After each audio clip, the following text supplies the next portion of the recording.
All right. Good evening, everybody. I want to welcome everybody to the Design Media Arts Department. We're in the EDA. I also want to welcome the online guests that just connected with us, and I have a message for you because not the whole program will be online, but please reconnect with us, but I'll get back to that. I'm Henry Lucas, the chair of the Design Media Arts Department, and I'm extremely thrilled to open this conference with a symposium and 2 exhibitions.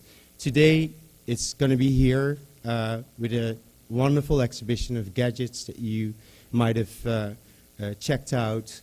We're going to have a lecture by Frederick Schott, and then a very unique performance by Novamichi Tosa from Maywa Denki.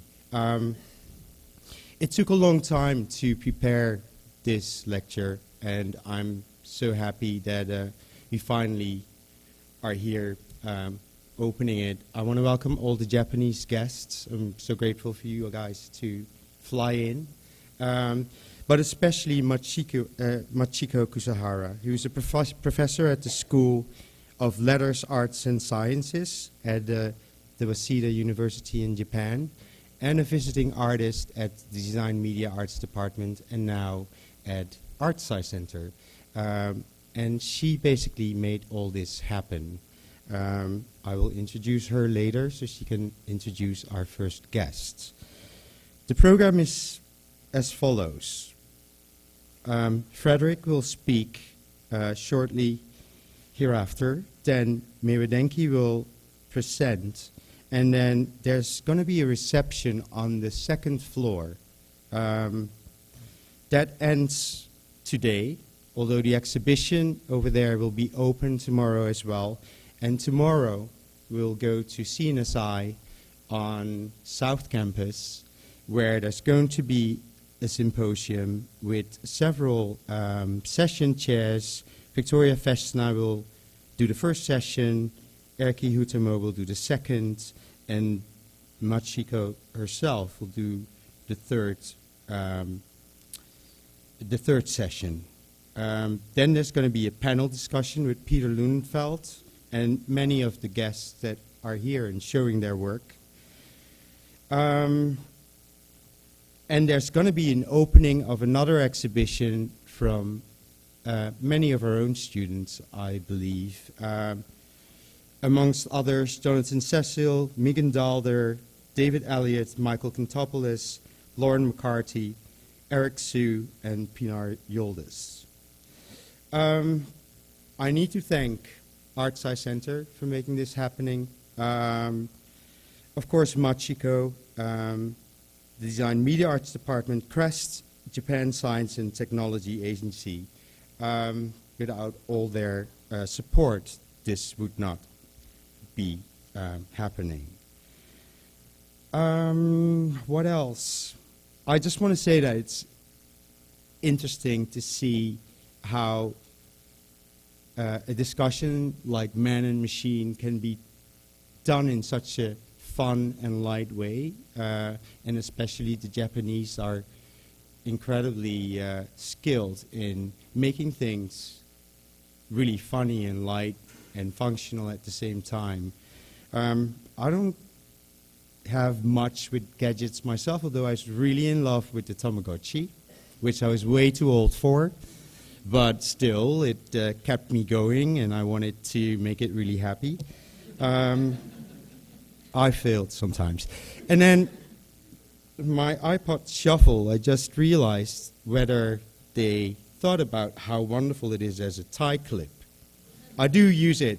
I plug it in when I'm in the bus, but it's still a good tie clip. Having said that, I think I need to introduce Machiko.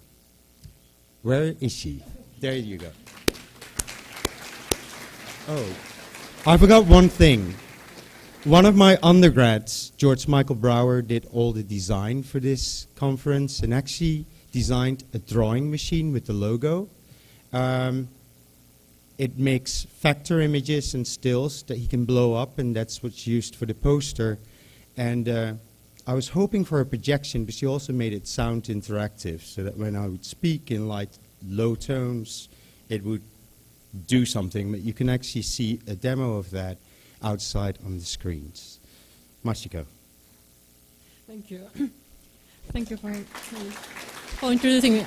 And I'm very happy that this could be realized. And actually, that 2 days before, building 2 shows is not such an easy thing. So I was not so sure how to put it. Now this is open. Actually, the other one at the CNSI building is ready. And tomorrow you can see it. It's very great, the one. And I'm so happy to be here, and this great support, especially from Victoria Vesna, that maybe you can just, with people, the director of Art Science Center here, without her support, it couldn't be possible. And of course, with Casey Reese, where is he? Who will be speaking shortly after Fred's lecture. And because we started talking about this project when he was a chair here. And also, those people who were supported. Elki, where is? Yeah, here. Yeah. I always consulted him about this idea because he is very, very knowledgeable about device art and given lectures at the device art symposia in Japan. And of course, I'm very thankful to my colleague artists and scholars, researchers from Japan. So the device art is a 5-year project that we had a grant from kind of Japanese version of Science Foundation, JST, and Professor Iwata, Hiro Iwata, and his piece is there, the food simulator, and you can also see the video of the robot tile.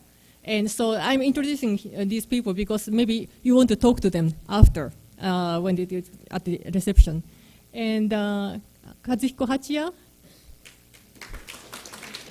who is showing their telescope piece, but who is also known for this kind of post-pet, nice virtual pet that carries your email, and also amazing personal jet glider project, and he's test piloting himself.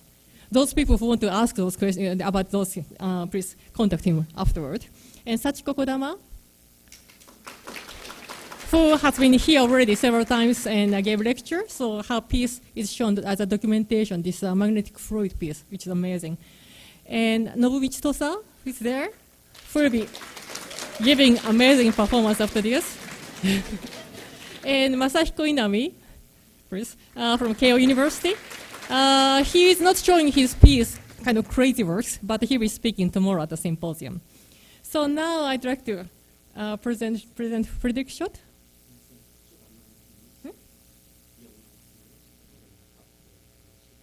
Okay, so Frederick Schott is a very well-known scholar, writer in the Japanese popular culture, analyzing how this Japanese kind of robot culture is connected to manga and anime and sort of things. But because he's very kind of professional writer, so we are not going to webcast his lecture. And those people online who wanted to hear more, so one should get his awarded books. He's the only non-Japanese writer who won the major prize in manga research in Japan. So please, those people online, please stay and come back, but get his books. So Fred.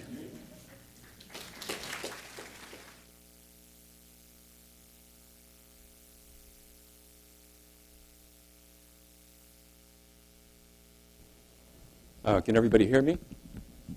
Good. I have a lot of little technology things to work out first, so let me push a button and hope it doesn't blow up. There we go.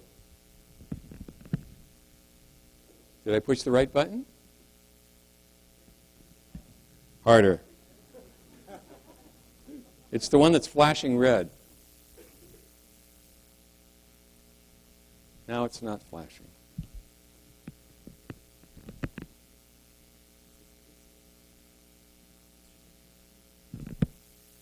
Here we go. Hey, okay. All right, I'm a pretty informal person, so I'm going to sort of walk around while I talk. First of all, I wanted to thank very much Professor Kusahara for inviting me to come down from up north, because I live in the Bay Area, And also, I'd like to extend my thanks to the Art Sci Center and also to UCLA. It's a real honor to be here, and it's an honor to be able to talk in front of you. Back in the 1980s, I worked as a professional interpreter, actually, and I was going around at that time to a lot of factories, and I was struck by the fact that there was a very different attitude toward manufacturing and towards what seemed to be technology in general in both Japan and the United States. And and actually, towards the end of the 80s, I put together this book called Inside the Robot Kingdom, Japan, Mechatronics, and the Coming Robotopia. It didn't really sell very well, but it was a fascinating project to me because I began to see that the robot in Japan could be seen as sort of a metaphor for the relationship between culture and technology. And that includes manufacturing technology as well as science and the research that's being done in labs. And it also bleeds into things like fantasy and manga and animation. So I used to go to robot shows in Japan, industrial robot shows. And one of the things that struck me was that in Japan you'd often see families go to these shows. People would take their children. Now, industrial robot shows in the United States, you very rarely see children. You very rarely see families. They're very serious, practical-oriented events. But in Japan, there's always another component because there's this larger romantic wrapping that surrounds industrial robot technology, which in itself is totally different from the technology that we associate with advanced robots that look like humans or android robots. It's a completely different field. But nonetheless, in Japan, even industrial robots have been wrapped in this technology, which makes industrial robots more friendly and more interesting, you might say. This is a Sony robot playing golf. Of course, in the 1980s, I would say there was a sort of a peak of this robot-friendly ideology in Japan. It was really the boom years in Japan, before the bubble burst. And in so many areas of manufacturing in Japan and in industry, you could see this aura of friendliness that was wrapping the technology. This is actually a series of home robots that were created in the 80s by a toy company named Tomy, which is now merged, I think, with its arch-rival Takara. But I just love this image of the happy family with their robots. It was an attempt to create, sort of people-friendly robots. At the time, they were quite unpractical, but they were way ahead of anything else that anyone else was doing. Those of you who have studied Japanese history know that for nearly 250 years, Japan was cut off from the outside world. And that means that Japan was more or less, not 100%, but more or less cut off from many of the developments that occurred during the Renaissance in Europe and in conjunction with the science revolution in Europe. When Japan was opened up after 1853, after the Americans basically pried Japan open to the outside world, then you had this flood of new information, new knowledge, new technology that entered Japan. But actually, even while Japan was isolated, there were Japanese who were making gadgets. And that relates to this show today. They were making many sophisticated gadgets, often without metal parts. And what's interesting to see about these constructions is often they didn't use any nails or screws. Often it was all done with wood and bamboo. But they were making very interesting automata, which were also being made in Europe largely with metal and gears, and they were very sophisticated. In Japan, even using components like wood and bamboo, they were able to do very sophisticated things. This is from the 18th century. It's a diagram of how to make what's called the tea-carrying robot. It's very famous in Japan. These are known as karakuri, or gadgets. This is a reconstruction of the blueprint, from the 1800s. And that you wind it up. You can see the winder. It's a wooden winder, and you wind up this tea-carrying doll, and it'll actually go across a little space and take the teacup, deliver the teacup, and turn around and come back. It's very sophisticated. So there was this fascination with gadgets that existed even before Japan was opened up to the West in 1853. In the beginning of the 20th century, Japan was exposed to a lot of Western ideas about robots. And those of you who've studied drama probably know, or you probably heard of Karel Čapek, the Czech, who coined the word robot. It comes from a Czech word, I believe, robota. And Čapek created a play called RUR, or Rossum's Universal Robots. And it was a rather bleak story about robots that were almost like slaves, you might say. But it was staged in Europe, and it created a huge sensation. And as I said earlier, it's where the word robot comes from. The same play was performed in Japan very quickly. Actually, this is in 1924. This is from Čapek's RUR, staged in Tokyo. So this was a Western concept of robots. There were also more Western concepts of robots that were in existence in Japan during and before World War II. This, I would say, is a fairly Western design of a robot, you know, the kind of tin, clanky sort of thing. This was created in a manga magazine during World War II, when actually entertainment magazines were all banned and all the cartoonists were forced to work for the government and for the propaganda organizations in one way or another. This is by an artist named Yokoyama Ryuichi. And at this time, it was very difficult for Japan because the American bombers were bombing Japanese cities, and there was really no way for Japan to strike back. So if you were a cartoonist, you start thinking of, well, what if we had a giant robot we could smash New York? So this is titled The Science Warrior Appears in New York. And those of you who are Japanese might find this interesting, but actually at this time it was very common in newspapers and magazines for titles and other text to read from right to left instead of left to right. So you read this actually from the right to left. But here's the robot. I think of this as a very American-style or Western-style robot stomping New York. Even before World War II, there was a children's manga or comic strip called Tankuro, which was very popular among children, and it featured sort of a quasi-robot. I think of him as a quasi-robot because he didn't really seem to have scientific principles on which he operated. He was more like a bowling ball with holes in which you would pull out all sorts of interesting things. And this is from a series called Daisenso, or The Great War. But you can see it's playful, it's for children. This is much more of a Japanese concept of a robot, I would say. Now we're going to jump ahead here till after World War II.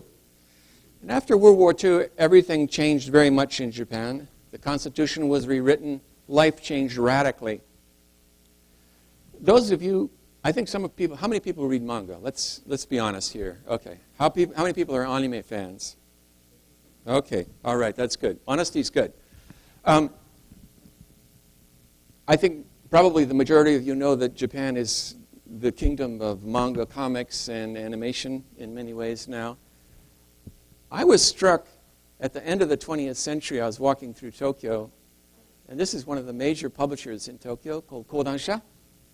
And like American publishers, at this time, Japanese publishers were putting out these retrospectives of the 20th century. And Kodansha put out this one called Jinbutsu 20 Seiki, which is famous people of the 20th century. And what's interesting here is that you can see in this ad, which is advertising this book, many of these people are people that we're familiar with the exception of a nationally famous baseball player in Japan. We know Diana, we know the Beatles, we know JFK, we know Einstein. Well, this gentleman here, if you're a manga fan, you know the answer. His name is Osamu Tezuka. And he's regarded as the person who revolutionized the manga or comic book format right after World War II and sort of created the framework for the modern comic book and animation industry in Japan today. And the fact that he's included in this book, this retrospective on the 20th century of the most famous people, shows in what regard he is held in Japan. He has almost a godlike status because of his contributions to the manga and anime industry. And you're probably wondering, well, what's that got to do with robots? Well, if you're a manga or anime fan, you'll also know that by far the most famous character that Tezuka ever created was this one here. And I'm assuming everybody saw the movie, right? We know him as Astro Boy. In Japan, he was Tetsuwan Atom, or Mighty Atom. And this is Tezuka. And I show this because in the 1990s, as far as I know, Tezuka and his characters were the first manga creators and characters ever to be featured in postal stamps in Japan. Sort of like the United States now, you can get all kinds of stamps with all kinds of manga and anime characters, just like you can get cartoon character stamps here in the U.S. But Tezuka was the first, and it was because of his prestige and because of the honor with which he is held. And he created many characters in his life, but by far the most famous is Astro Boy, or Mighty Atom. Tezuka himself was kind of a brand, as you'll see. He always wore a beret, glasses, and he always drew his nose with these bumps on it. That was his brand, his trademark. This is another postage stamp from the same series, and you can really see here that Astro Boy, or Atom, is a robot. He's got his innards displayed. And what's interesting is that Tezuka actually created this story in 1951 or 52 as a manga series or a comic book series. And he was using the American comic book format, but he used the basic grammar, but he expanded it. He decompressed American comic book grammar and storylines and made them much longer and more novelistic and cinematic. And in his story, what's interesting is that he placed Astro Boy not in 1951 or 52 when the story began, but now. Astro Boy was created in our time. And officially, he was born on April 7, 2003. So Tezuka, 50 years ago, was imagining a story. He was imagining our world. And he was imagining a world where robots and people coexisted, where the robots don't necessarily look like the robots we imagine today. It certainly doesn't look like the world we live in today. But nonetheless, where humans and robots coexisted, and there were all kinds of issues revolving around new technology, human rights, robot rights. But he created a story for children, mainly for 9, 10-year-old boys. And here he is. This is Astro Boy, and he says, this is the Ministry of Science and the Department of Precision Machinery. This is where I was born. Because in the storyline, he was created by the head of the Ministry of Science in Tokyo. And for children in Japan, this was hugely not only entertaining but inspiring, because in 1951-52, when Tezuka began creating this strip, Japanese cities were still recovering from having been completely devastated in World War II. There were no flying cars. There were very few real cars. People did not see television. Japan was a completely different place than it is today. So for children, the idea of a futuristic society where robots and humans live together was indescribably entertaining and exciting and optimistic, because they wanted to forget the past and what had happened in World War II. As I said, Tezuka created a world where Astro Boy coexisted with humans. And one thing that made this story popular was that this is his creator here in the Ministry of Science, who later on actually became a little bit neurotic, and he sold his son to the circus, because this is a manga, of course. He sells his son to the circus and thereafter sort of disappears from the storyline. Astro Boy is saved by this professor here, Ochanomizu, who's a human.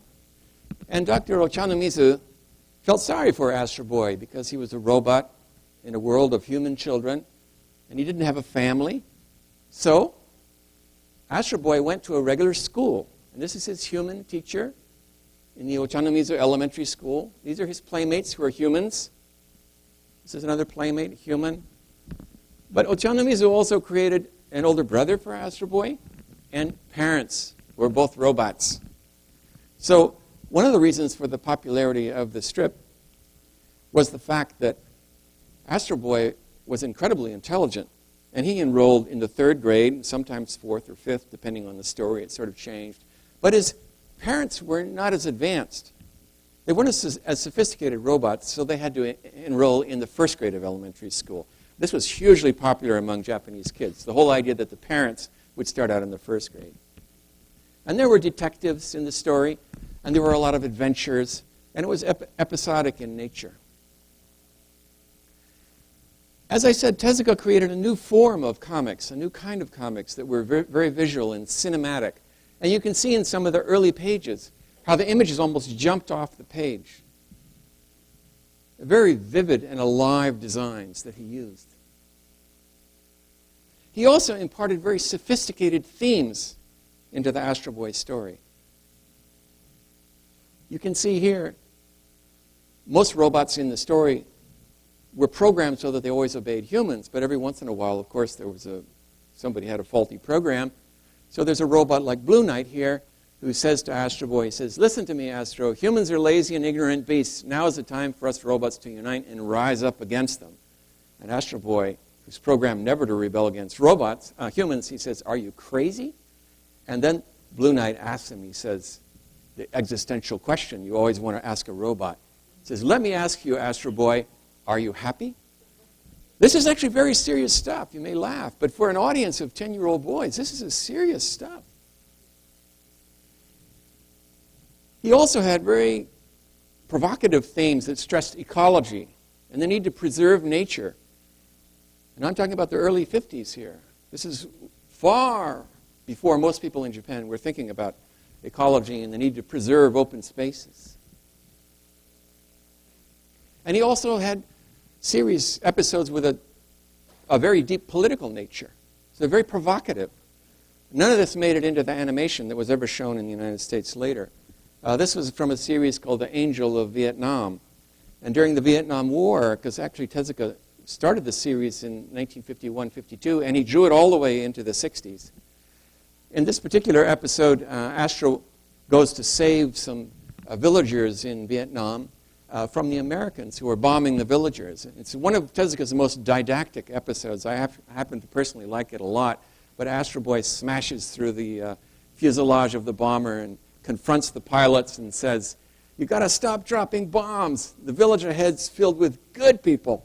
Very didactic, but it showed how Tezuka, in order to entertain himself, was injecting very serious and provocative themes into this story about a robot in the 21st century who was living in a world of humans. Tezuka was very influenced by Disney. So if you've ever wondered where the big eyes come from, that's one place they come from. Actually, when Tezuka was a young man, he even worked on a manga or comic book version of Pinocchio. And this is before copyright laws were very enforced in Japan. But one of the things that made Tezuka's work so appealing to children of the time was the fact that Tezuka didn't treat his audience as just know-nothing elementary school students in the beginning. He himself was a true intellectual. He was highly educated. He read German literature. He read Russian literature. He was constantly thinking about scientific issues. He was also a physician. And at one point in his life, he had to make a decision whether to become a doctor or whether to become a manga artist. And he chose to become a manga artist, and his professor told him later, as the story goes, he said that he had done his future patients a great favor. But it meant that many of Tezuka's stories had a strong scientific component to them. So Tezuka was able to romanticize this idea of a robot and make it interesting, make it educational. And he created a revolution, I would say, with Astro Boy, with this character, in the way that people in Japan perceived robots. Of course, it wasn't Tezuka alone, but I'm just trying to illustrate here how he had this huge influence on people. Astro Boy, because he was a robot, he wasn't like Superman. He actually operated on pseudo-scientific principles. So he had eyes that had searchlights. He had rockets in his feet and his hand. And if you've seen the movie, you know this. He had a machine gun in his tail. He had a computer here, actually not on his head, where this heart-shaped thing is. He had a computer there, and he had an atomic motor here, because he was powered by atomic power. And at the time, Japan had just experienced the atomic bombings of Hiroshima and Nagasaki. So using atomic power in a comic strip for children was a way, it was a prayer for the peaceful use of technology, for this horribly destructive technology. It was a plea and a hope and a prayer, you might say, that it somehow could be used for good. And Astro Boy always worked for good. And actually, speaking of pseudo-scientific principles, the interesting thing is that there was almost nothing in his head. In some episodes, he actually takes off his head and walks away. He might give it to somebody, or he forgets it somewhere. It didn't really affect him that much. But everything else was adhered to pseudoscientific principles. There was no mystical mumbo-jumbo in this. Astro Boy became a symbol in Japan, you might say, of a friendly science and technology, and especially of friendly robots. He became used increasingly, not just in Tezuka's comics, but as a vehicle to teach children about science and technology. This was a magazine published in Japan. It had one episode in it, which was a manga or comic episode, but the rest of it was all about the science of robots. So it was teaching young children about computers and about robots in quite a sophisticated way. And of course, the narrator and the interlocutor here was none other than Astro Boy. I get a kick out of it because all this computing power you can see in the background now would probably fit in your thumbnail or something smaller than that. This is a little blurry. In 1959, Tezuka actually saw Astro Boy turned into a TV series. TV was just starting, was growing in Japan. 1959, it was a terribly clunky show, and I think Tezuka was, frankly, terribly embarrassed by it. It had a young man with plastic kind of horns on his head flying around. But it was just released actually on a DVD in Japan last year, and if you get a chance to see it, it's really a riot. It's a lot of fun to watch it now. What Tezuka really wanted to do was to take his comic book and make animation, not just his Astro Boy work, but many of his other works as well. Because as I said, he was a huge fan of Disney and also American animators like Max Fleischer. So he put together an animation studio, because by the end of the 1950s, Tezuka was actually so famous in Japan, he'd become so successful creating this new style of comics and manga that he was becoming quite wealthy. And he was able to subsidize his animation with the proceeds that he got from sales of his comic books. So here's Mushi Productions.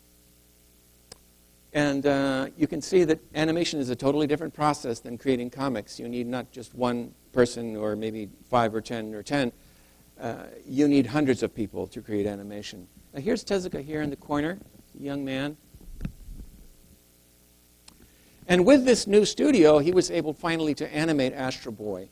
So the ideology surrounding technology that he had imparted and he infused into Astro Boy was suddenly accessible by far more people when it began showing on television. And this was also Japan's first weekly serialized animation series. There were other animated works in Japan before this time, before 1963, but they were mainly theatrical features or they were shorts. There were no TV series. All the animated TV series, the weekly series, were imported from the United States at this time. So Tezuka created Tetsuo Atom, which was broadcast January 1st in 1963, and it was a huge hit in Japan. And it's difficult to describe how popular it was because, of course, there were very few channels at the time. It was a very different media environment. And there was also a nationalistic component. People were intensely proud of the fact that this was made in Japan. And it's interesting to go back and look at the newspapers of the time because many of the newspapers actually talk about the Astro Boy series or the Mighty Atom series on television not only as entertainment, but as a way to earn foreign capital, as a new export for Japan. This is a photo that appeared in the weekly Yomiuri magazine from 1965. It shows an Astro Boy doll, of course, because there was Astro Boy merchandise, there was Astro Boy comics, there was animation, there was all kinds of things that started to appear. You might say it was one of Japan's first national huge fads for children. Here's an Astro Boy doll, and this is the quiz, of course. Who is this lady here? Quiz? Nobody willing to take an answer? That's the wife of the current emperor of Japan. This is the crown prince. I actually begged to have permission to use this in a book of mine, and I sent a fax to the Yomiuri, the weekly Yomiuri, and I said, could I please use this illustration?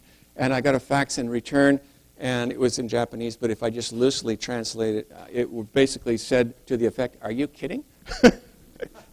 But it really symbolizes, I think, the level to which Astro Boy had risen in popularity in Japan domestically. Tezuka's work was also seen by some people from the United States, some people who were connected to NBC, and as a result, a contract was signed with NBC in New York, with NBC Enterprises, and the Japanese TV series was then imported to the United States and localized by my hero, Fred Ladd. Some of you may know, he lives in the LA area. He did a fabulous job, I think, of creating a work that would appeal to young Americans by redubbing it in English and adding in American humor. The result was that Astro Boy appeared in the same year, 1963, in the United States. It wasn't shown on network TV. A lot of people mistakenly think it was, but it was shown in syndication here. Now, I don't want to give you the impression that Astro Boy was the only robot, a fantasy robot in Japan, because that's not true. Around the same time as Astro Boy, there was another robot called Robot Santohe, or you might say Robot Private Third Class by Maitani Korimitsu. And this is kind of, I'd say, an American-style, Western-style robot. It's kind of clunky, metallic. This was a comedy, and it was actually a parody of the Imperial Army. It's fairly popular, but nothing like Astro Boy. This is also another famous Japanese fantasy robot called Doraemon. And Doraemon is almost as famous as Astro Boy. He came along much later. And one of the interesting things is if you're into manga and anime, you will know this, but although this is one of the most famous manga anime properties in Japan, it has never come over here, and it's never been released in either comic or animated form in the United States. Doraemon also, like Astro Boy, had real scientific principles. He had a little petal hand, and he had infrared eyes, but he had a fourth dimension pocket. He could put his hand in there, and he could pull out all kinds of fun gadgets which entertained kids. And it, again, like Astro Boy, made people more familiar with the concept of the robot as pal, the robot as the friend, the family friend, someone who could be part of the family even. Now, when we think about robots, it's important to keep in mind that the definition in Japan is a little broader than we might think of it here in the United States. Japan, the word robot can encompass a lot of things, sometimes even verging into vending machines. There's a whole wide variety of areas of things that it can cover.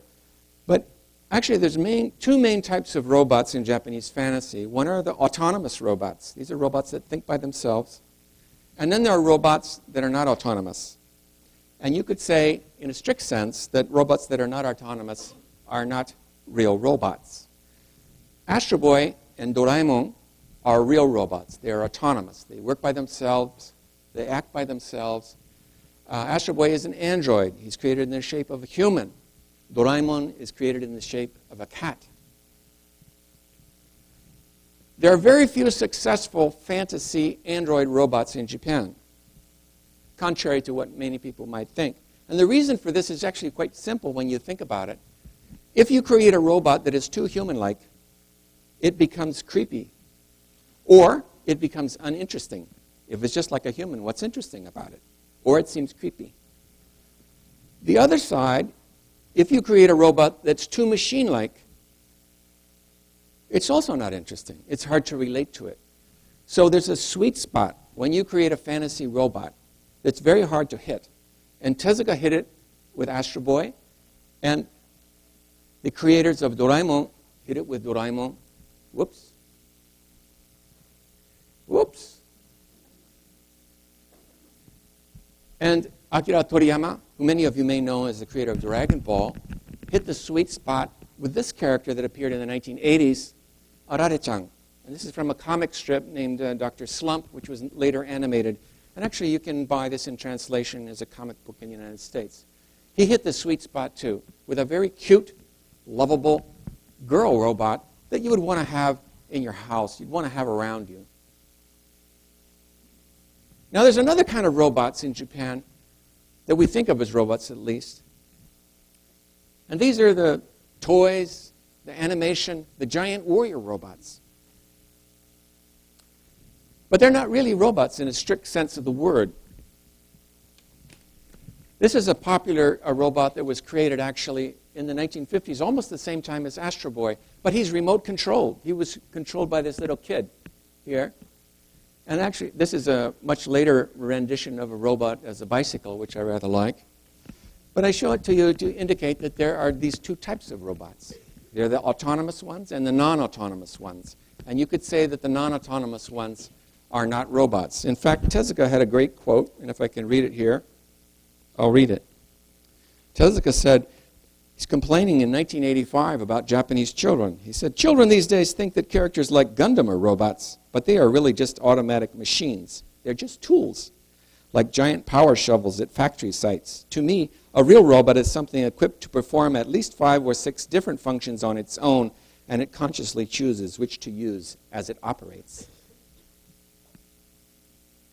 Mazinger Z, another hugely popular quote-unquote robot, is actually also piloted by a human, as are most giant warrior robots.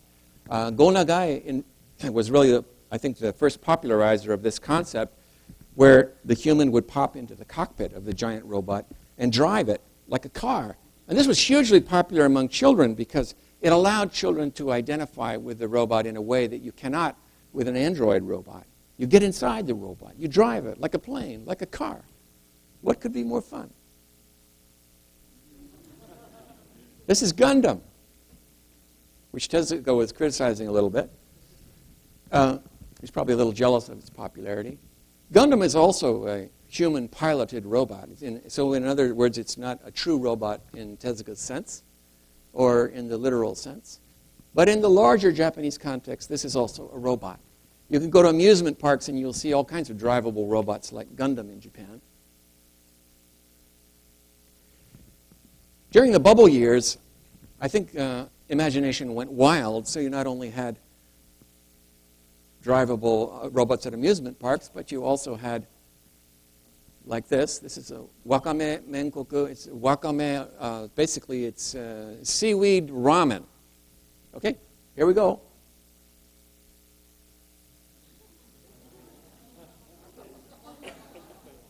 It was the age of transforming robots. You remember all those Transformers, right? Well, people took it to an extreme. And of course, there are robots that fit into the genre of autonomous in the real world, but they're sort of in between toys and real robots. And Aibo, I think, was the classic example of that.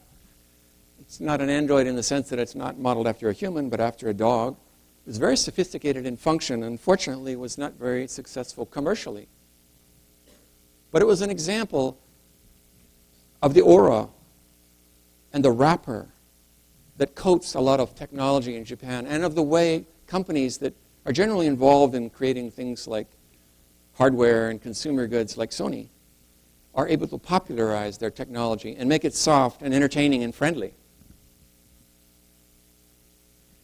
Now, some of you have probably seen Asimo. I actually heard a rumor that you can see him sometimes at Disneyland. He visits there. Has anyone seen Asimo recently? Is he in Disneyland? Pavilion? Okay, great. The Asimo robot in Japan, I think, is sort of the almost the ultimate statement of a Japanese manufacturer trying to take robot technology and popularize it and make it friendly and make it appealing. This is Asimo, and those of you who think, well, Asimo is no big deal, actually Asimo, every time I've seen him, he's gone through a different iteration, and he's more and more complex, and his function is more and more advanced. This is in 2003. He's able to walk up and down stairs.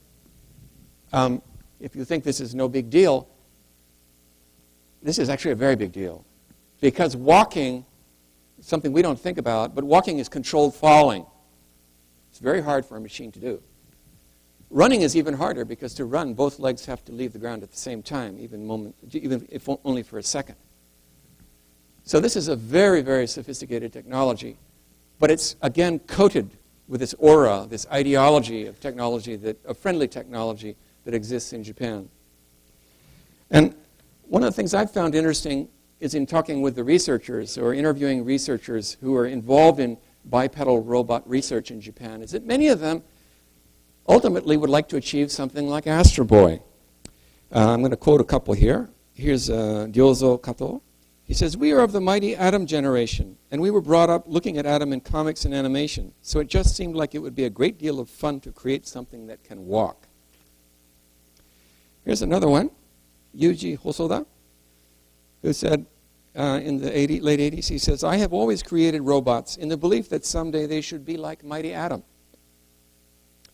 Much more recently, in 2003, a famous robotics researcher in Japan, Eiji Nakano, wrote a book which was called Atom no Ashiato, or In the Footsteps of Mighty Atom. And he pointed out why robots are so popular in Japan, pointing out the religious reasons, the cultural reasons, and the mumbo-jumbo reasons, and the technological reasons. But he said, he noted especially what he calls the atom effect. He said, in the West, people tend to regard humanoids as impractical, perhaps dangerous, and probably not even acceptable. In Japan, however, Atom is the ultimate imagined humanoid robot, and Atom has therefore created a unique sense of positive expectation. And I think that's a really good way to look at many of the attitudes towards gadgets and technology in Japan.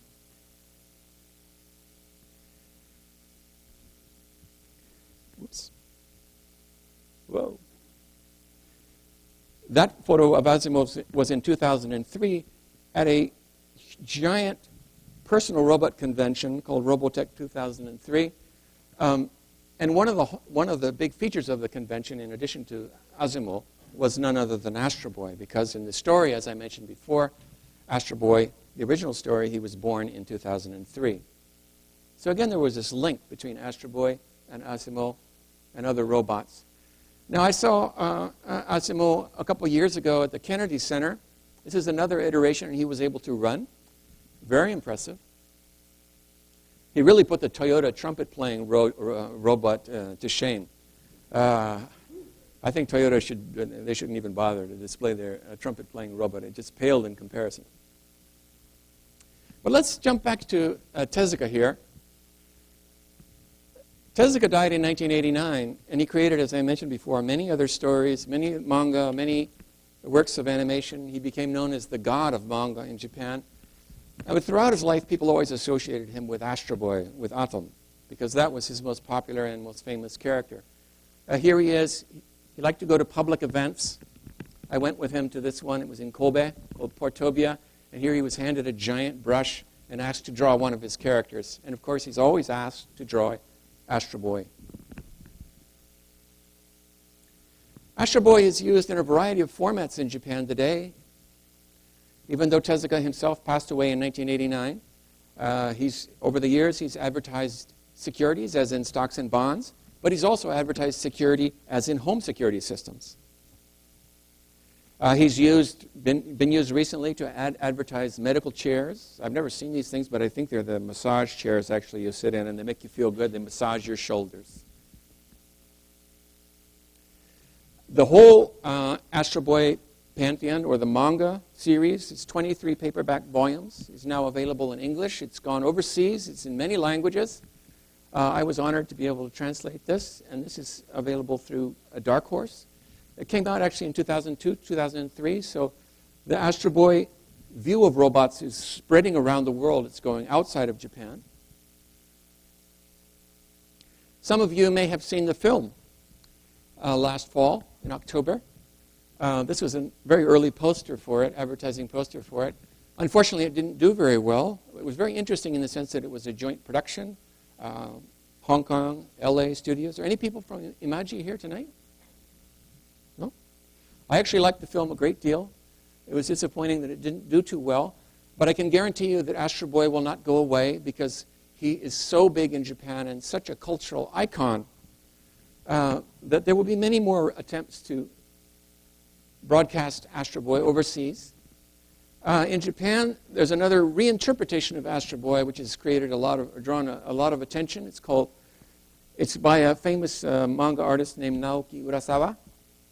And he took one episode from the original Astro Boy story, the manga story, and reworked it for adults. It's very exciting, very different. And I would suspect, I have no proof of this, but I would strongly suspect that some studio in Hollywood is thinking about perhaps making a movie of this at some point. I think we can see a movie made of this in the near future. There's only one bronze statue of Astro Boy that I'm aware of in Japan. There's a stone statue, but this is the only bronze. It's on the outskirts of Tokyo. And I frankly, to be completely honest with you, I don't think it's very well done. It just doesn't cut it for me. It doesn't have that cute, cuddly kind of Astro Boy look, that high-tech, friendly look that I think Tezuka really excelled at. But it's very interesting. It's not very well known even in Tokyo, but it was very interesting to me because of the inscription at the base of the statue.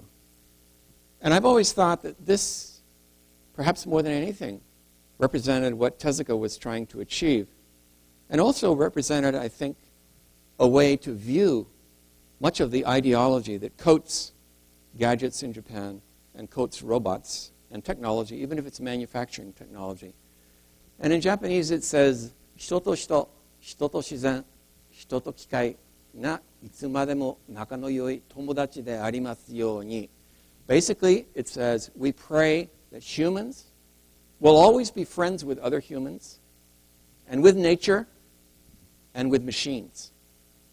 And I think that really symbolizes what Tezuka was trying to say, and it really helps explain a lot of the ideology that surrounds technology in Japan and robots and gadgets in general. And some of you who are Japanese probably know this. In front of the statue, somebody had left a 5-yen coin, which in Japanese is goen, 5 yen. And that also, it's a pun. It also means good connections, good luck, that sort of thing. So that's all I had prepared tonight. And I don't know how much more time we have. I'm willing to answer questions. Or if you have any curiosity about robots, I have an entire book about Astro Boy. So I'm a big Astro Boy fan, obviously. But I'm also fascinated by the way there is this ideology that surrounds technology in Japan, which is connected to culture and slightly different from what we have here.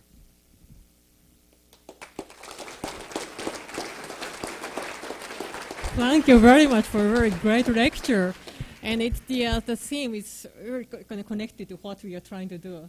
So the device art and also the Casey will talk about the processing and his project, how we can try to bring back technology to us. But I think maybe you have some questions, and I think we have some time. Maybe do we have some light on the audience? Is it here?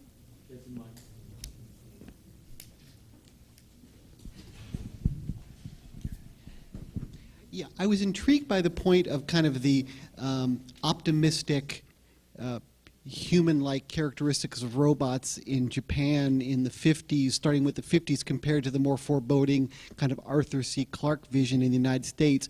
How much of that do you think is derived from post-World War II thinking, kind of a need for optimism on part of the losers and a slight feeling of unease on the part of the winners, or does it go much deeper than that? Well, I think it's dangerous to delve too deep into some of these things. I mean, you can get into a whole mumbo-jumbo land of cultural explanations for all this. But as I tried to point out tonight, I think actually, and I'm not exaggerating, I think that the manga characters that Tezuka created and some artists who followed him also created a pattern that really helped familiarize people with robots and make them friendly and appear to be something that you could have in your life. They could live with you in your home. You could go to school with them, that sort of thing.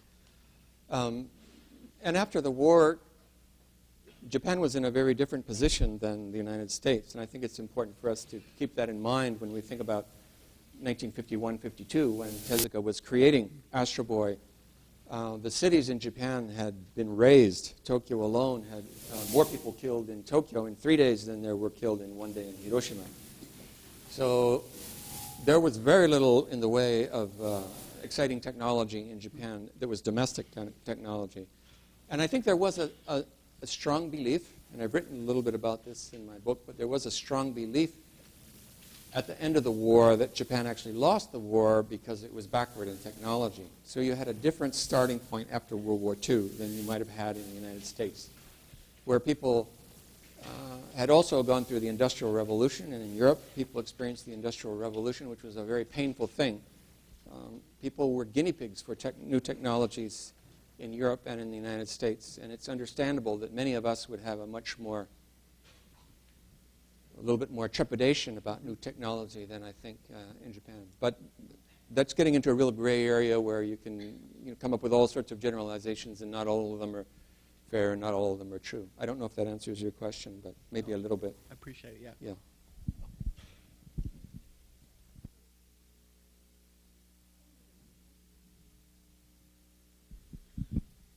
You described the friendly robotics image as just sort of a whole movement. Would you consider the slightly more cynical recent takes on the subject matter, particularly Shiro Masamune's Ghost in the Shell comes to mind, as still being part of the same genre, the same movement, or something else entirely? Well, it gets difficult when you delve into the depths of anime and manga, because the worlds, of course, are so huge and so vast that there's all kinds of images now of robots. I'm actually the translator, along with Torrance Smith, of the Ghost in the Shell series for the manga, so that's a character that's very dear to my heart.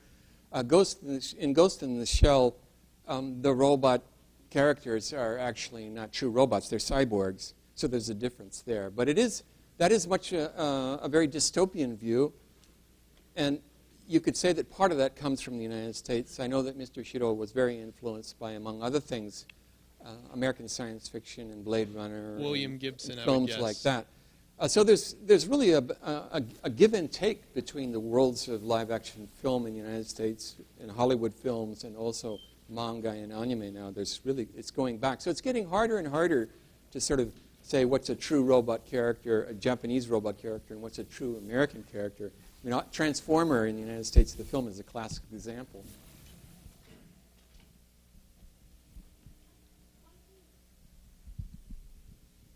There's a lot of questions that I don't have answers for, too. I have to have a big disclaimer up here. What is your guess as to why Ivo, the robotic dog, was not a commercial success? And did it have any degree of success in various regions of the world versus others? Like, was it just not popular in the U.S. but popular in Japan? And yeah, just could shed some light on that. You know, as to why they discontinued Ivo, I only know what other people know who read the newspapers, and my understanding is that it costs a lot more to make than they could recoup from selling it. In other words, it never was popular enough to justify the cost. And I think it was, but to me Ivo was interesting as a project because it illustrated how so many Japanese corporations, until recently at least, things are changing. But especially during the bubble years and the immediate post-bubble years, they were willing to invest a huge amount of money in what often seemed to be unprofitable ventures, if they think that it will help promote a friendly view of technology that they foresee may become a market at some point further down the line. In Sony's case and in Honda's case, I think in many Japanese corporations, there's almost a competition to develop robots of some sort. And it's remarkable how many corporations have little projects to develop all kinds of little robots or big robots. And what's interesting about that to me personally is that bipedal robots, Ivo, of course, is a quadrupedal, I guess. I don't know if that's the right word, but he had 4 legs, so he's not bipedal. But robots like Asimo and the Toyota trumpet-playing robot, that kind of research that's widely done in Japan, in universities and in corporations, is really a Japan-only phenomenon. It's almost impossible to get funding for that kind of research in the United States and in Europe. And the main reason is that people don't see the practicality of it. It's very much, I think, an expression of Japan's, the romantic vision of robots and the romantic vision of technology among corporations and among researchers. That's my personal opinion. But you will very rarely see sophisticated bipedal robots anywhere outside of Japan. Although Korea now is trying to catch up in some areas. But it's really a Japanese phenomenon as far as I'm concerned. Crispin? Thank you. I know that Tezuka was greatly influenced by American animators and American storytellers, and I'm sure the Japanese creators were influenced by American storytelling in general. Were you ever aware of Tezuka making a distinction and saying, yes, this part of American storytelling I'm going to use because I like it, but that part, no? Because I know he was very conscious about the kind of messages that he wanted to put in his stories. So did he ever make a decision that was distinctly, say, in opposition to trends that were happening in American storytelling? In terms of storytelling, I don't think he ever consciously tried to do something completely different. He was a huge fan of American animation, Disney and Max Fleischer. If there was something different that he wanted to do, it was to tell more sophisticated stories and longer stories. Tezuka wanted to incorporate more of what he had seen in live-action film and also in novels. And he was very influenced in many of his stories by German literature and Russian literature in particular, more than American literature. He's often talked about how in several interviews he's written he didn't find Anglo-Saxon literature that appealing. He was more interested in the Russian kind. So he liked complex stories, and I think he did make a conscious decision that he wanted to be able to do with the American comic book grammar, the comic book format that was imported from the United States, actually. He wanted to be able to use that grammar to do what people did in Russian novels, in German novels, and in American films. He wanted to be able to tell long arc stories with lots of character development and sophisticated, thought-provoking stories, which American comic artists, even if they wanted to do, found it very difficult to do at that time. And did you ever find any Americans who were very influenced by Astro Boy, and you saw Tezuka's influence on them? Well, Tezuka's influenced a lot of American artists. I know that. Wendy Pini, comic book artist, is an example. There are many artists he's influenced. As far as Astro Boy is concerned, and as far as the depiction of robots is concerned, I can't think of a specific work, although some people might say that AI, the live-action film AI, was heavily influenced by Astro Boy. Some people don't like that. Anybody see AI? Did anybody think of Astro Boy? No? I just wanted to say that there are other kinds of, I'll call them, I'm not sure if they're robots or not, but equivalents. Early 20th century Eastern European Jewish culture created characters that were made from the earth originally to serve as servants in the fantasy of poor Eastern European Jews who later became revenge characters, but didn't really occupy the same kind of mechanical definition that someone like Astro Boy would. But they could do things in fantasy that was impossible to be done by real human beings at the time. And I guess Astro Boy allowed the Japanese to do that also. Is that correct? Yes, I think you're right. I think you're referring to the golems, right, of Eastern Europe. And I think many cultures have traditions where they have these sort of robot-like characters. I think it's fair to say probably, and some of you might correct me, but I think it's fair to say generally that in Japan a robot is a mechanical creation, usually. Right.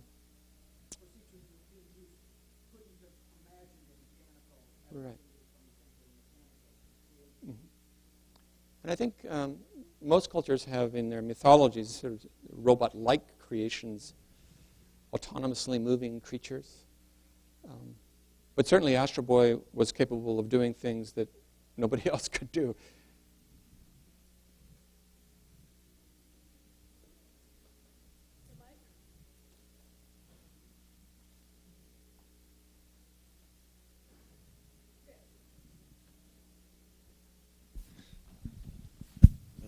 Hi. So we've been talking a lot about entertainment. Can you speak to the relationship between robotic characters and service culture in Japan and medical culture maybe in particular? Because one thing I've heard a lot about is like the relation, like problems with the elderly, the ratio of the elderly to the youth, and a lot of research being done with robotic sort of companionship robots and things like, or yeah, companionship. Did you say machines. service or circus? Service? Oh, okay, because I'm very interested in circus right now. So. No, no. Well, I think it's safe to say that there are several corporations in Japan that foresee that in the near future there will be a large market for service-oriented robots. And that's, if you talk to people who are developing like Asimo or other bipedal robots or autonomous robots that American researchers would have trouble getting funding for or justifying, that's one of the rationales that people will put forth. They will say that they envision in the near future that there will be a big need for service robots, especially since Japan's population, as you probably know, is aging very dramatically and rapidly, along with Italy. Japan has one of the largest percentages of people who are, senior citizens. So in the very near future, there's going to be a big problem of, how to take care of older people, and there are not as many young people around. So this is a big issue, and also since Japan is not generally, or historically, it's not been in favor of mass immigration the way the United States has.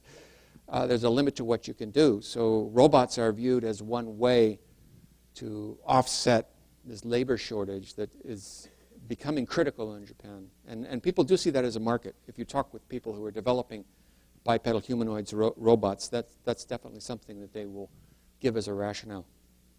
Does that help? And I think there's a huge possibility for it. And American manufacturers, they may be late to the game, but it'll be a huge market here too. I'm ready for my robot.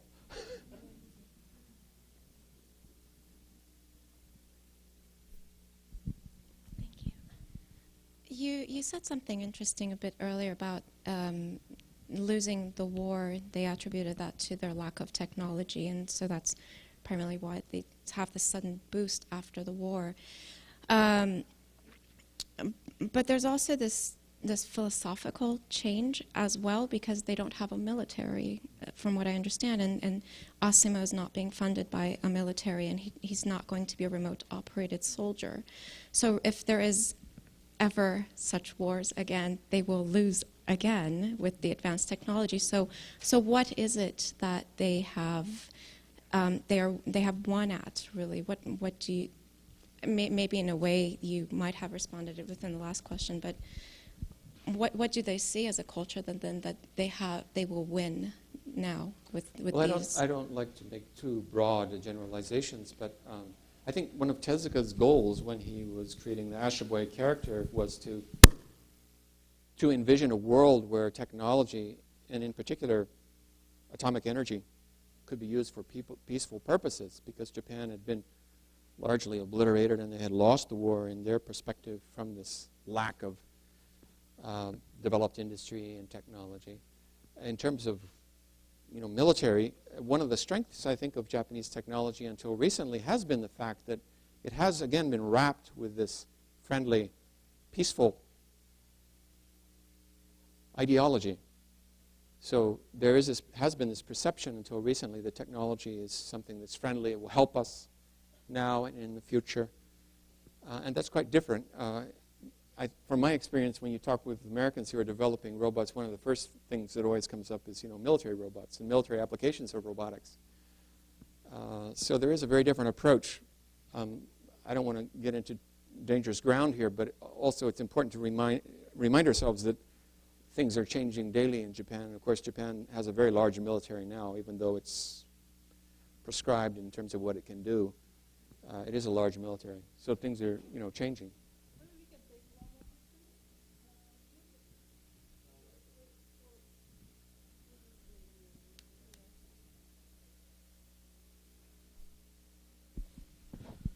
Okay, this is a little bit of a general question.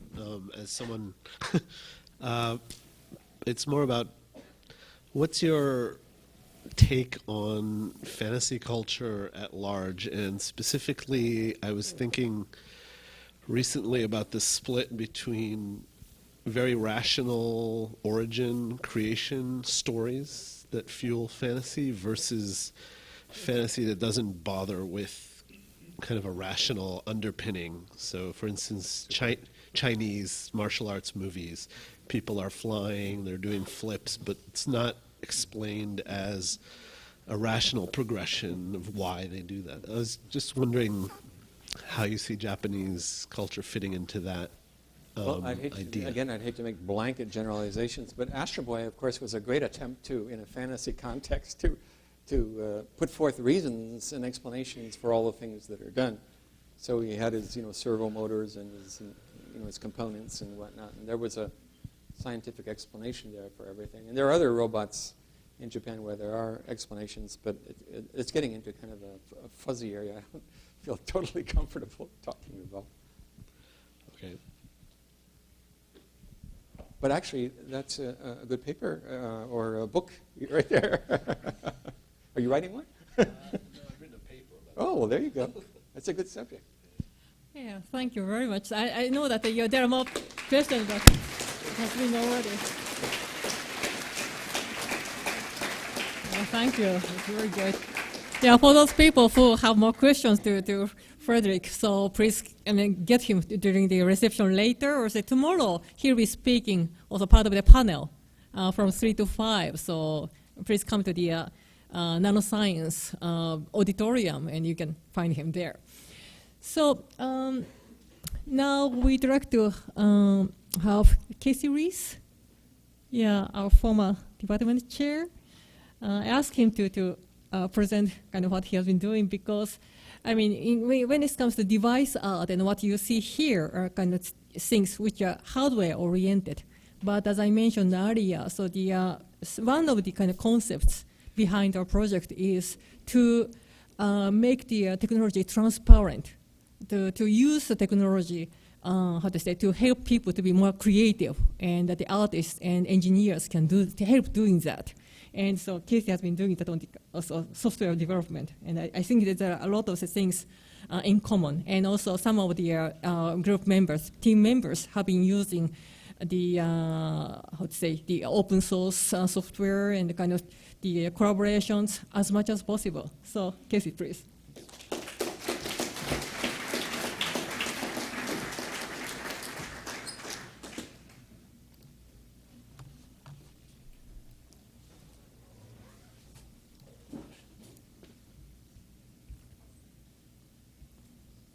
Okay, so I'm going to be very brief, no worries about that. And it's sort of a strange, academic, unrelated opening act for Maywa Denki in a way. And what I'm going to try and do is just introduce a few basic ideas, things that I'm very passionate about, I feel are, as Michiko said, related to the core ideas of device art and in relation to education. So we're going to start with an unpleasant acronym, FLOSS, which is short for Free, Libre, Open Source Software. And so free as in freedom, not free as in it doesn't cost anything. Free software is a movement that's been around for decades, and it was very unclear what free meant, so that's why the word Libre is used, because in some languages, Libre is a more clear way of saying free as in freedom. Open source is a term that grew out in the 1980s as a sort of capitalism-friendly way of saying something very similar. And together, it comprises two things. For some people, it's a philosophy, and for other people, it's a pragmatic methodology about how to make better software. So practically, it means that the code for any given piece of software that is under a FLOSS license can be viewed. This, for example, is some of the processing source code, and legally shared and modified. So it's bound by legal terms that state that the software must be free. So there's a lot of different variations in FLOSS licenses. That's very much a different talk. But in general, the idea is you can see the code, you can learn from it, which is, for me, the most important thing, and also you can modify it, improve it, and enhance it. So open source hardware, unlike open source software, has only been around, to my knowledge, for about seven years. And it's very much an emerging initiative, and it's similar to open source software in many ways, with the distinct difference that with software, there's no distribution cost. With hardware, there's always manufacturing costs. So if you take open source software culture and you apply a lot of those ideas to hardware, how does it change? What's the same? So essentially, you have the software, which is also, as with open source software, viewable. But then you also have this, which is the schematic for how the different components fit together. So this is a part of the schematic for the Arduino board NG. And so this is the intellectual property, the way the different pieces of electronics fit together, the way the capacitors hook up to the microcontroller, et cetera. And then that is then manufactured into a board like this. What else did I want to say about that? So again here, the schematics are open for people to learn from. They're also open to improve, and then for manufacturing. So in the case of open source hardware, anybody can manufacture these boards. And that's the primary difference in point there. So this leads to the idea, which I think are the two most important points of this really brief talk, that FLOSS is an innovation engine. Essentially, with that, all of the different open source software libraries, all of the different open source hardware initiatives create a knowledge bank of modular pieces. They're components that can be integrated into novel configurations and used to realize new concepts. So you don't need to start from scratch. You don't need to invent the wheel. You can start with a base of components and add and build on top. So I think importantly, it's infrastructure that encourages rapid development, growth, innovation, and also community, which then fosters, in turn, more innovation. So FLOSS is an academic, or as an education engine. For me, that's the most important point. And these different tools, software and hardware, allow students to spend more time worrying about what to make rather than how to make it. It's a robust series of tools that are less expensive, specifically developed for education, that basically enable people to quickly imagine their ideas. And so to end, I just want to say the exhibition opening tomorrow night at CNSI, many of those projects, if not all, were developed with open source software and hardware. Specifically, a lot of them using the Arduino platform and processing. And so I highly recommend going there and seeing some of the results of this open source culture fueling the work of the students here at UCLA. So thank you very much.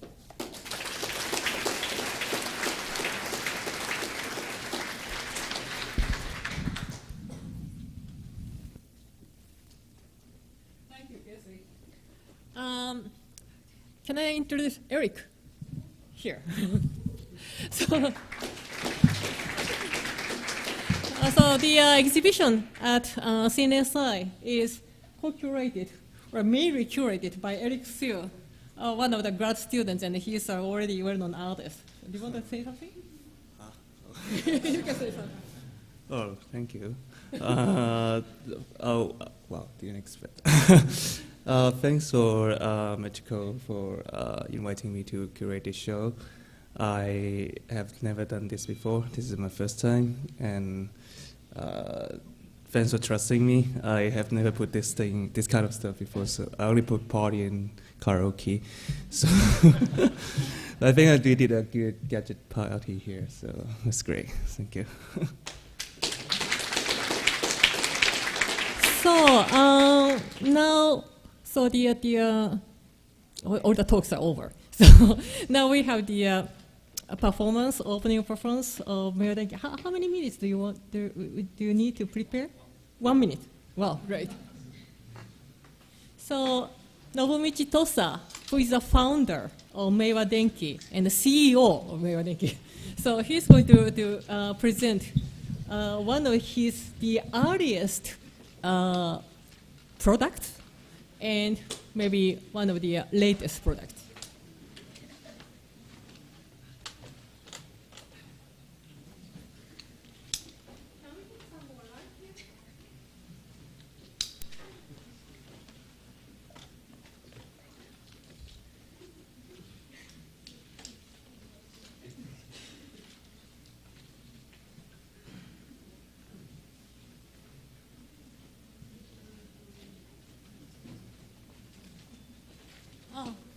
Before forgetting, another just a very short announcement.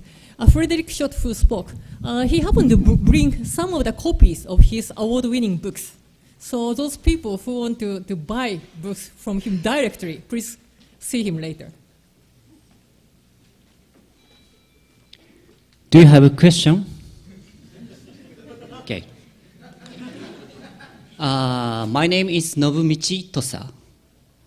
I am a president of Maywa Denki. Maywa Denki is very famous in Japan, like Sony, Toyota, and Microsoft. I play my instruments. Please take movie and upload YouTube. Do you understand?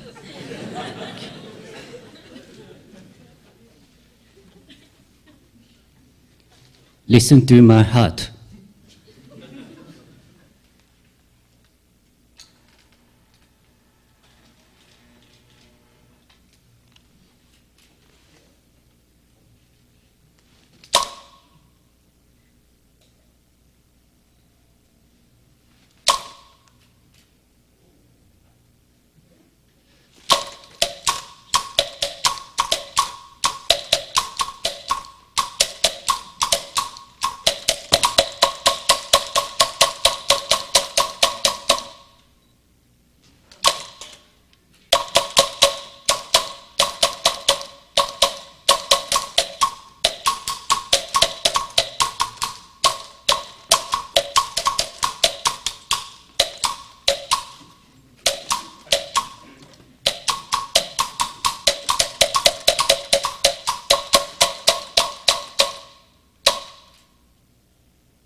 Thank you. Thank you very much.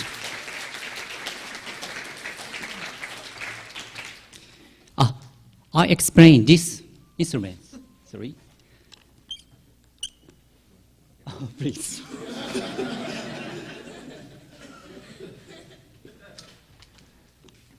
The name is Pachi Moku. Pachi means snap, and Moku means temple block. Do you know temple block? You don't know?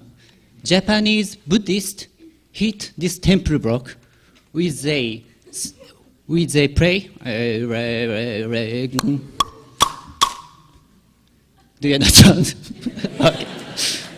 And this is a 100 voltage switches. If I snap, 100 voltage flow, and this is a solenoid. Solenoid hits temple block. Sometimes I get electric shock. Very dangerous.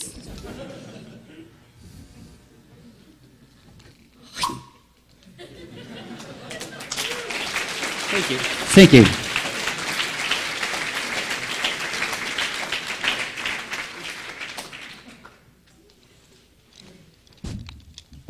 Next.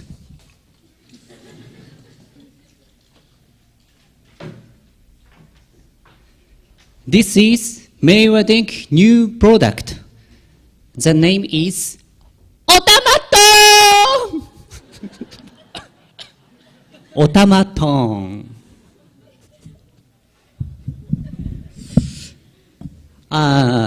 This is the instruments.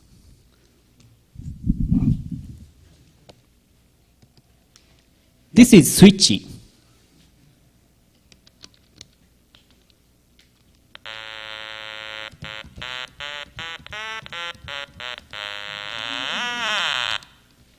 And open the mouth.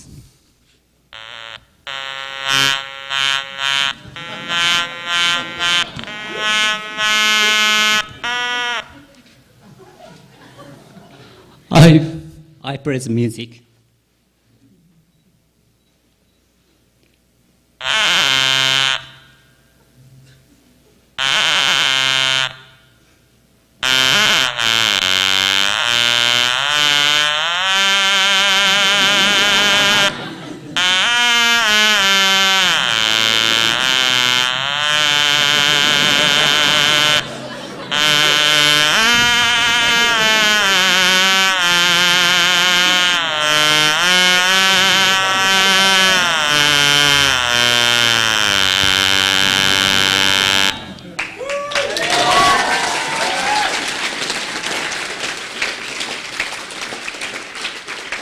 Thank you. Thank you for encore. I play next music. Change tune.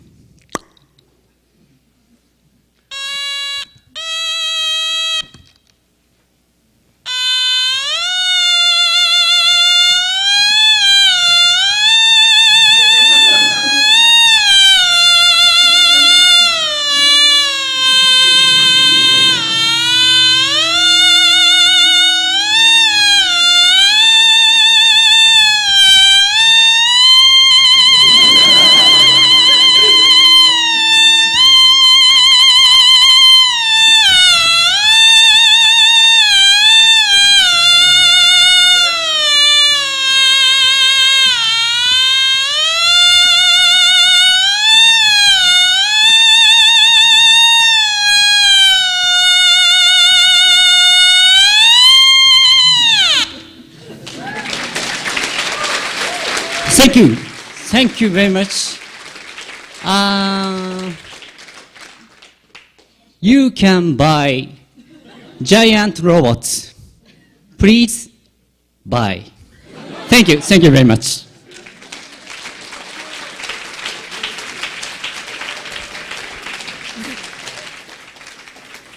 Thank you very much.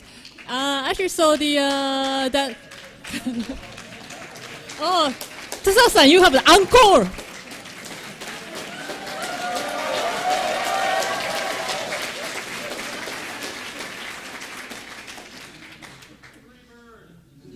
Thank you. Mosquito.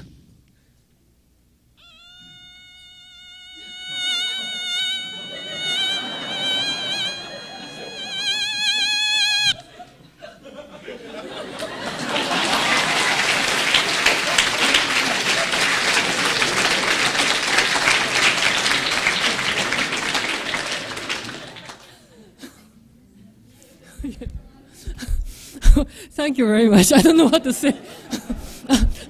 Anyway, so actually, so the owner and the publisher of a giant robot at the hotel, Eric Nakamura, he's our alumni. He graduated from here. So we contacted him, and he already got, I don't know how many, but quite many automatons. And on Saturday from 5 to 7, there is signing event of Maywa Denki there, and so you can go and get one. So should we just? Do you want to say something? Yeah, yeah. So thank you. So please, we can go. Is it the reception here just outside for everyone? On the second floor, right? Is it second floor for the dinner? No, I think the reception's there too. Thank you, everybody. You're welcome to join us for the reception on the second floor outside. So, thank you.